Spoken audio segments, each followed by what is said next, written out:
Health officials are saying that a Tulsa dentist may have exposed thousands of patients to life-threatening diseases ranging from HIV to hepatitis.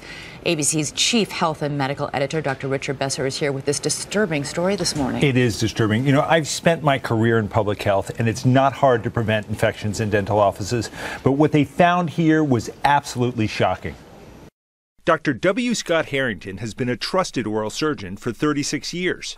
But now authorities believe he may have exposed thousands of patients to potentially deadly infections by allegedly using rusty instruments which weren't cleaned properly. Letters are being sent to 7,000 Oklahoma patients recommending they immediately be tested for hepatitis B, hepatitis C, and HIV, after one of his patients with no known risk factors tested positive for hepatitis C. In addition to allegations that he cleaned his instruments by improperly bleaching them, which caused them to become porous over time, he's also accused of reusing needles and vials. The instruments that came out of the autoclave were horrible. I wouldn't let my nephews play with them out in the dirt. I mean, they were horrible.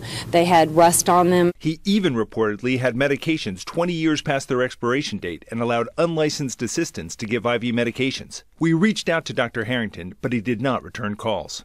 So 7,000 patients have gotten these letters to get tested for HIV, hepatitis C, hepatitis A. I mean, what are the chances more patients are going to test positive, given those conditions? Yeah, I mean, there are a couple of disturbing factors here. You know, many patients in his practice have HIV and hepatitis C and hepatitis B. He was treating a higher risk population. He was, and he had instruments set aside for those patients and other instruments for patients where he didn't know whether they were infected or not. That's very dangerous. All instruments should be treated the same.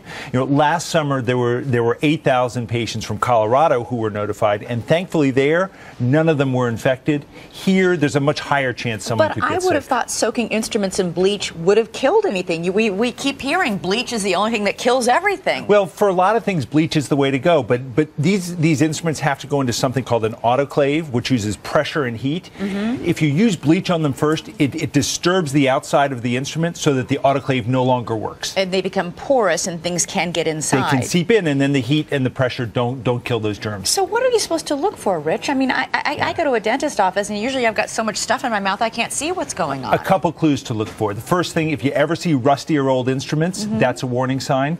The other is if your dentist isn't wearing gloves or isn't changing gloves between patients, find another dentist. So he should do that in front of me? Yeah, definitely. You should see that they're putting on fresh gloves. Okay, definitely. and pay attention to those instruments. That's All right, right. Rich, thanks so much. Disturbing news. We'll keep on top of it.